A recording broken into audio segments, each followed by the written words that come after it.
Hello friends, today we'll learn about basic chain letter method. So we'll learn what, how, all those things.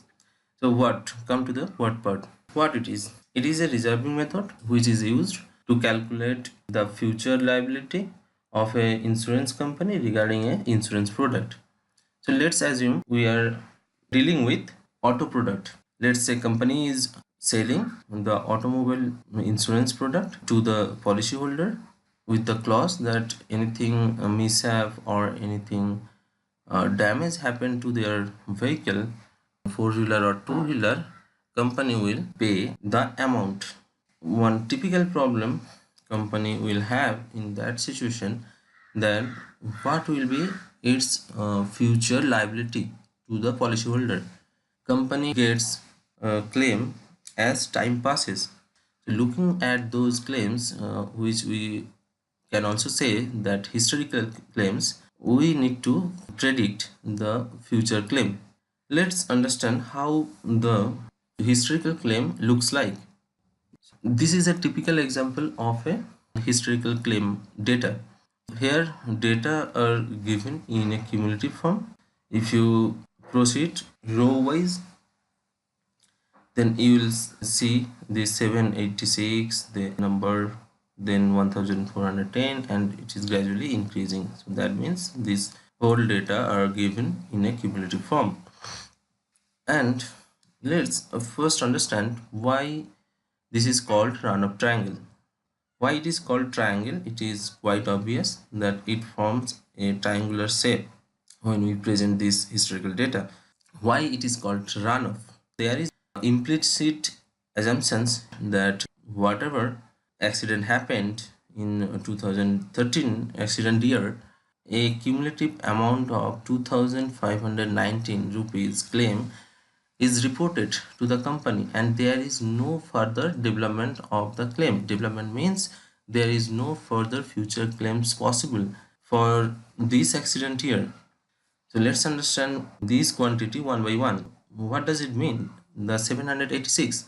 786 means whatever accident happened in the year 2013 within a zero development year, that means 2013 itself, the claim amount of 786 rupees is reported to the company.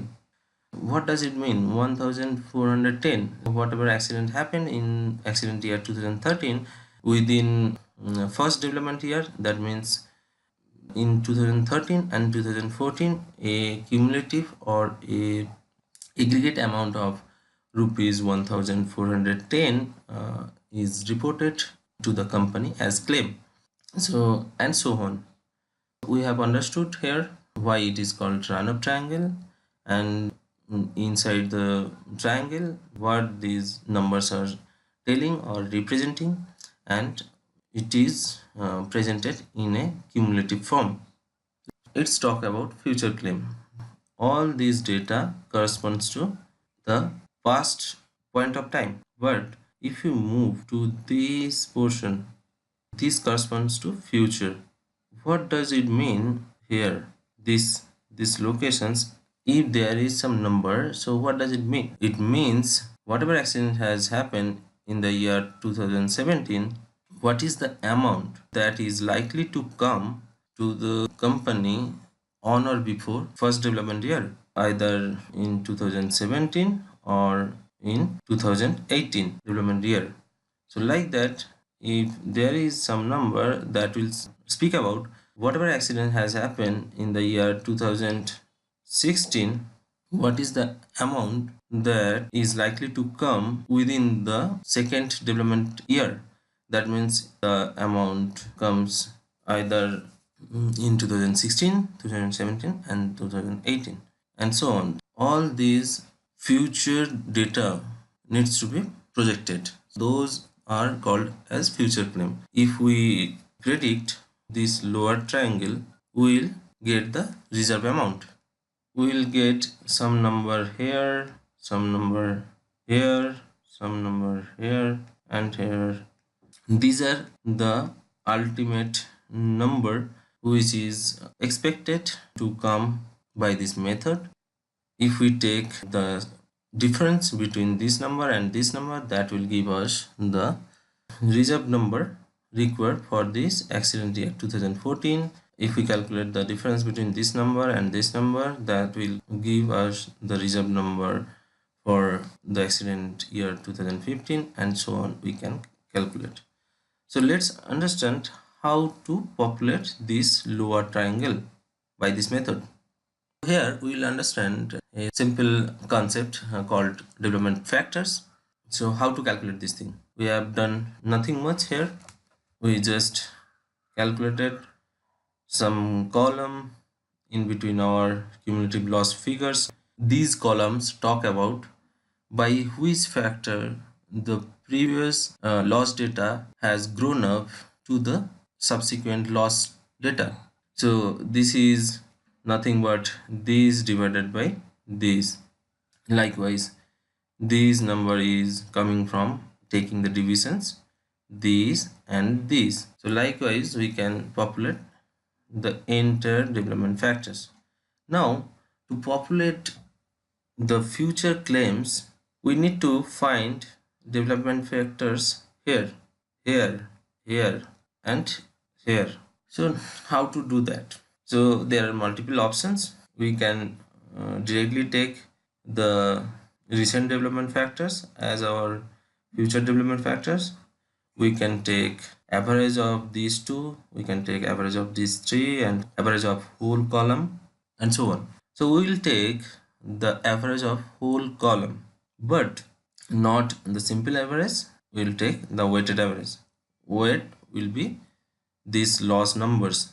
That means we'll take something like this multiplied by this plus this multiplied by this, and so on, divided by this plus this plus this and this.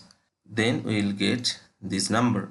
So if you simplify, you will see that that number is nothing but summation of this column divided by summation of this column. Similarly, this number is nothing but summation of this number divided by this number, and so on.